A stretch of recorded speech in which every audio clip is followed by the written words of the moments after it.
In 2005, a single Champions League semi-final produced a moment of uncertainty that would define 2 decades of English football. Luis Garcia celebrated a goal that Chelsea insisted never happened. The ghost goal left no definitive evidence. No replay could confirm the ball crossed the line, yet it sent Liverpool to the final and left Chelsea with a grievance they have never truly dropped. Traditionally, the most volatile Premier League rivalries are a matter of geography. You find intense friction between neighbors sharing a city. Chelsea and Liverpool are the exception.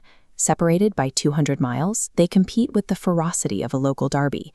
This tension isn't a result of proximity, but of a repeating cycle of tactical friction and emotional outbursts that makes every encounter unpredictable. The roots of this animosity were planted in the mid-2000s, driven by 2 managers who used the dugouts to set a combative tone for their entire clubs. Jose Mourinho arrived at Chelsea and changed the landscape. He used press conferences to apply psychological pressure, goading opponents and demanding absolute loyalty. Rafael Benitez became his perfect foil. Where Mourinho was provocative, Benitez was cold and tactically obsessive. Their friction turned every match into a personal dispute. They spent years trading insults and tactical adjustments, instilling a culture of mutual suspicion that became part of each club's identity long after both men moved on. On the pitch, that culture manifested as a series of matches decided by the smallest possible margins, particularly in the Champions League. Their European encounters often turned into defensive standoffs, requiring extra time and penalty shootouts to resolve matches where neither side gave an inch. That same desperation bled into their league fixtures. It peaked in 2008 when Liverpool went to Stamford Bridge and ended Chelsea's 4-year unbeaten home record, a loss that felt more like a collapse of a fortress than a standard defeat.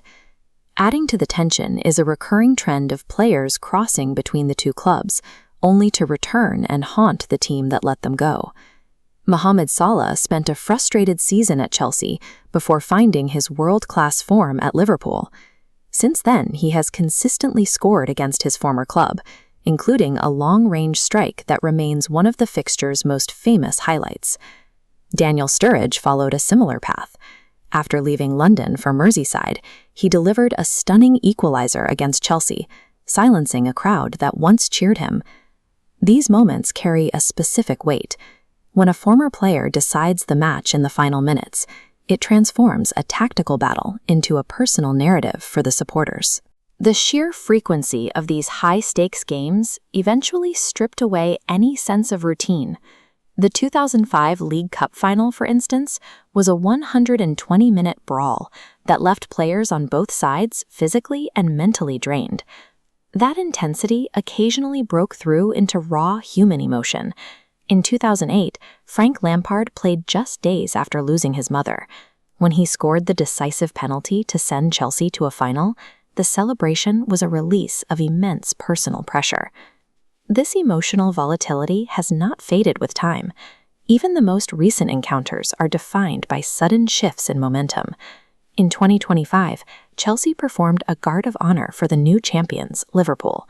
It was a rare moment of public respect that lasted exactly until the whistle blew, at which point Chelsea promptly dismantled the visitors in a 3-1 upset. While tactics dictate the start of these matches, the outcome is usually decided by an unscripted surge of individual willpower or emotional reaction. The names on the team sheets have changed completely since 2005, but the chaotic nature of the fixture remains. The memory of past controversies has been passed down through generations of players. At Anfield, the supporters maintain a level of hostility specifically reserved for Chelsea, fueled by decades of European knockouts and domestic upsets. Chelsea responds in kind, treating every visit from Liverpool as a defense of their own club history. Tactical friction, razor-thin scorelines, and personal scores to settle have created a cycle of drama that sustains itself regardless of where the teams sit in the table. Chelsea versus Liverpool has proven that a rivalry doesn't need a shared border to be significant. It only needs a shared history of grievances, ensuring that whenever they meet, the weight of the past 20 years is on the pitch.